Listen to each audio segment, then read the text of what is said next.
Good evening, whakalawhalahia tuhane, hado tola da wala tala tutupu ke lata ia mui awhi nei.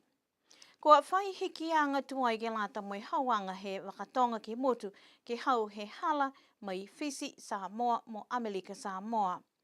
Koe kautaha wakatonga ne kua leweki ke tau whakaholanga wakatonga he motu koe Matson he mole atu e tau whakaholanga ke whakafua e reef shipping ke he matahiku he tau kwa mole. Ne ka mata e tau whakaholanga he Matson ke he mataulu he tau nei, mai kua whakailoa mai lau tolu ke whakatewhano, whalua tau manako ke whaihikianga ke mga hoko mai he wakatonga. Koe tau whakatokanga tuai kua tau isi mai mtakau he reef ke hoko mai he wakatonga he mole ua furumatahe aho, ka kua whaihikianga whakatose he talahau he lilifu palemia. Talahau he lilifu palemia kua mita ke tau hikianga nei, ke he mai he tau mga hoko mole. Si de tule tanga he ko mole ko na linga si ni ke fa tap si uni ha si longon na tala te tanga ta linga ma fisilo si ke lo le mo ni ke mana mo lo le ke mo ai fu ke te kono te tanga ta mana ko de mai fisi o te kono ai sa mo ku te kono ni ha te tule ni ku sino ko tanga ko ro tanga ai lo wi e do nei mo ngai ni ha te fu tanga ngai ka ko mana ko pu bi he fu ni so. Koe e whalua tau hikianga whoki tō whai ono ke lata mai tau Felisi Fou, ke he tau koloa kai ke ta mai he tau motu tunga a Samoa mo Fisi. Ai e te Felisi Fou ke lanta ai mo e tau koloa ka te mai e Fisi, Samoa mo Pangpang. Si hai e whakatawatokanga no kua tausi ai, ke tari ai, e pua ki anga mai he matakau, ke tari ai whakatawhanasuka, tari te matu. Mai kina kai ke whakamahinu mai ko hingo e tau whakatokatokanga ia? Whakaitonga mai ni he takautanga e whikauia. Ta mai ke whai whakalaulahianga ke he tau mga hui mua, kai nā kai amanaki ke lauia lahi e tau koloa whakafua mai he motu, he nā kai lahi mahaki ke mga honai. Ko he whakahaoloanga he wakatonga ke liu atu ki New Zealand tau whina atu ki Tonga, mai atu lunga to liu ki New Zealand. Tō kamata e tau hikianga Fou ke he mahina ha au kuso. Ko e whakaholoanga he whakatawhano ke whakafo e whalua tau whale taka noa he motu kua whakangahua toi e whakatawhano ki ai.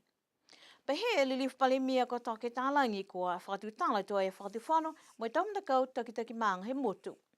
Na hea e pua ki anga mai tulu ke he village councils, ke kumila ko hai ero tulu na kua whai whale bihia, ne kua manako ke dausi, na kua whita he whakamūria e te wanagiri kei.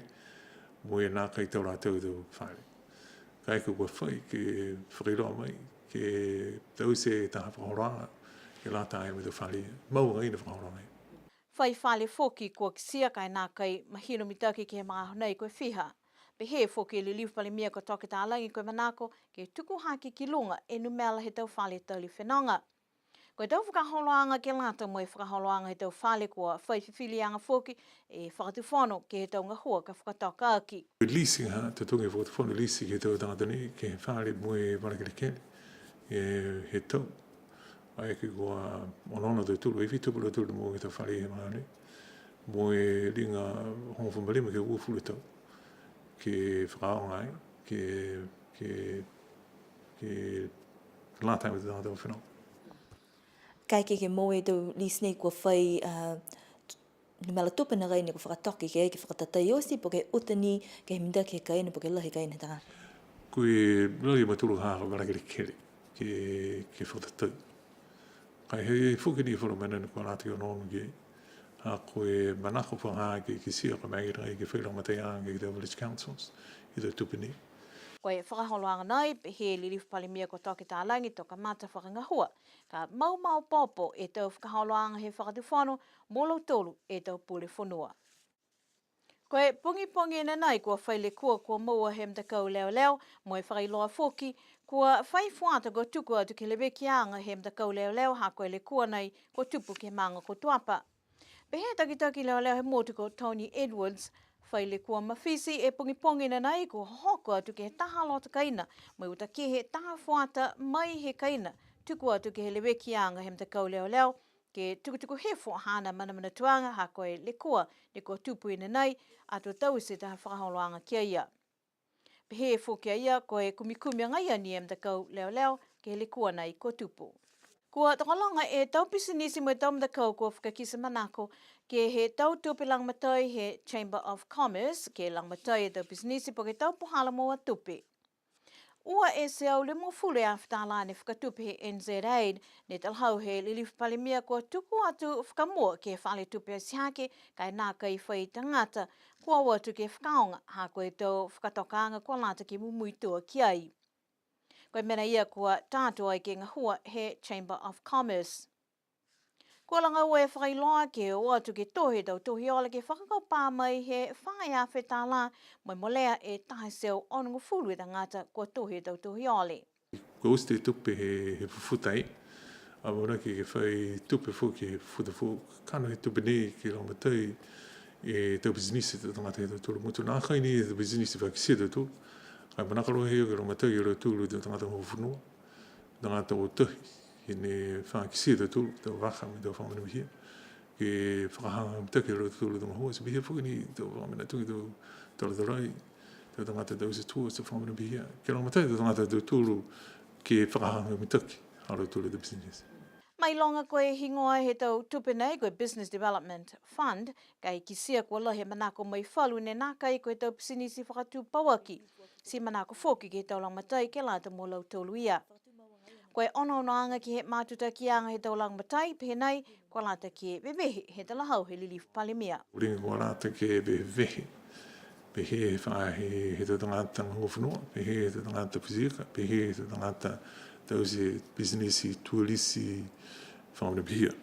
Si turinga tau se pihia tau tau i mo. Si whai whakatakanga na kai e hamtulu mtakau ke he ononoanga. Ke alo tolu ni ka moe te tupe he langa nei. Ke kisia koe holo mita ki mūli na kai e te whakaroanga lo tolu tunga mo i ka tuhia ki lo te tupe. Ia koe whae awhtala. Si koe wholo bizinisi ngā ka mele ringa ua ne awhiri mō. Si koe ai koe tupe lohi ngā. Koe lori ke romatai. Ai koe lori ke li liu ke vehe ke whakalawelawi atu. Koe ke sia ni ka hae tau tūru. Mui li liu mai o tūru he ta māhoi mua i lohi tau tūru. Ai whakaonga whamataka tau tupe. E kua uka te ki hae ke mua. Koe ka kano uho he tau whakaholanga nei ke whakatupu e tau pisinisi po ki tau puhala moa tupe halau tolu ne kua ngahua whakamalolo mai whafo he whakatuwhano. Koe tau whewa lakapi fitu he whae tap ka mole kua whae whiwhili anga ke liu matutaki ki he whae tap ka hau he osi e whano he komisi he matakau NIU mo e tau mena sā he tau matakau takitaha. Pehe ukui mai he matakau NIU kua whiwhili ke liu e whewa lakapi fitu ke he tap ka hau. Nā kai koe tapu nei ha kua kisia tokolonga e tau whanau whoki ne pele whae tap ka mole kua pākia. Koe pele whakahiku tō whakahoko he aha hongfu matolu ia iulai. Koe tau tutuanga e osi e whewa e whae tapu ka mole kau tua tuapa hongfu matolu e ola, ua e ola po nasi halo tolu ne moa, tu ua wasele mo hongfu mataha e ola, tu tolu a Southern Marlins hiwa e ola, ua foki e po nasi halo tolu, si tu wha a alofi mako ke he walu e ola. Hana hadau tolu a dau wala talo tutupu, ke la te ia mui awhia whinei, ana wha moe munuina.